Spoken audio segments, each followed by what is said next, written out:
Welcome to the weekly review. I am your host, Jacques Slade, and this week, since it's a holiday week and I know people are traveling in and out of town and getting ready and cooking and doing all things like that, we're going to keep the weekly review kind of short. So we'll just hit the top 5 and then we'll get right out of here. So with that said, let's get this thing started.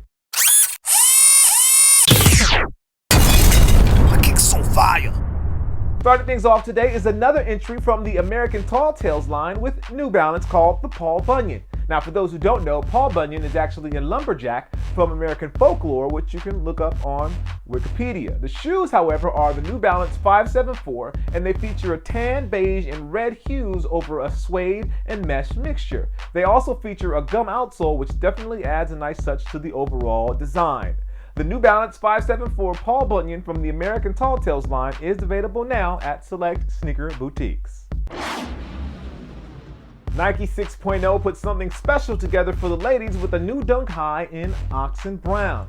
The model features a fur-lined interior that bleeds over onto the heel and also pops from beneath the lace stays. Now, in addition to the oxen brown leather upper, the model also features a tan midsole and a black outsole. Definitely a good look for the fall and winter months. You can grab the Nike 6.0 Dunk High in oxen brown leather right now at select sneaker boutiques, including Extra Butter.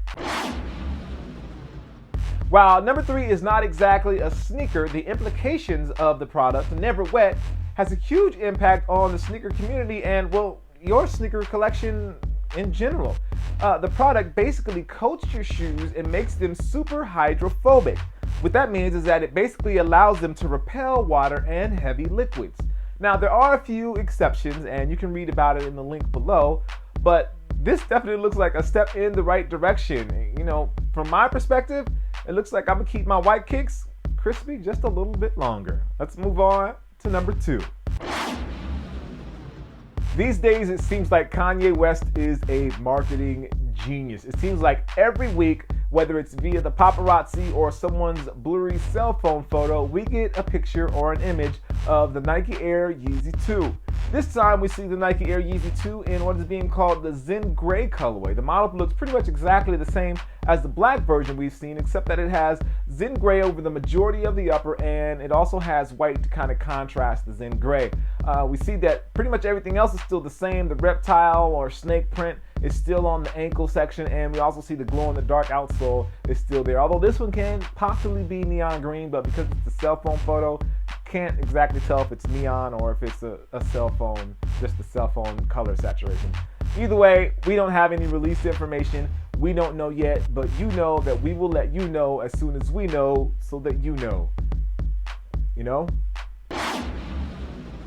2012 just seems to keep getting better and better and better, as this week news of the Air Jordan 7 Raptor hit the web that it will be releasing in 2012. Now, we don't know exactly when it will be releasing in 2012, but the fact that it will be releasing in 2012 is exciting just the same. Now, there's a bit of speculation going on, but we don't know for sure yet, but we're hoping it looks closer to the 2002 version as opposed to the 2009 version. But honestly, I think no one really cares, and they're gonna cop it anyway. So that's our number 1 pick for this week, the Air Jordan 7, ready for 2012 in the Raptor colorway.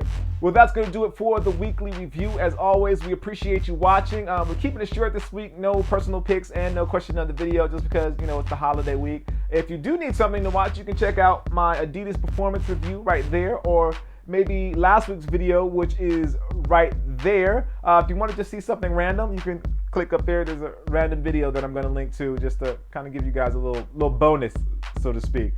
Question of the video and the personal picks, all that stuff will return next week. Don't worry, I got all of your comments from last week, and I'll make sure I get all of those for next week's video. And I have a great question for you guys next week. I can't wait to see your answers. If Twitter and Facebook is your thing, you know that stuff is down there. Make sure you subscribe and, you know, all of that good stuff. I am your host, Jacques Slade. This is the weekly sneaker review, and I will see you next week.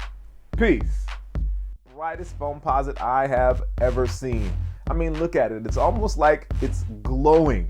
Now, these are set to release in March, and they're said to be priced at right around $220. And if you want to be seen, this is definitely the foamposite to get.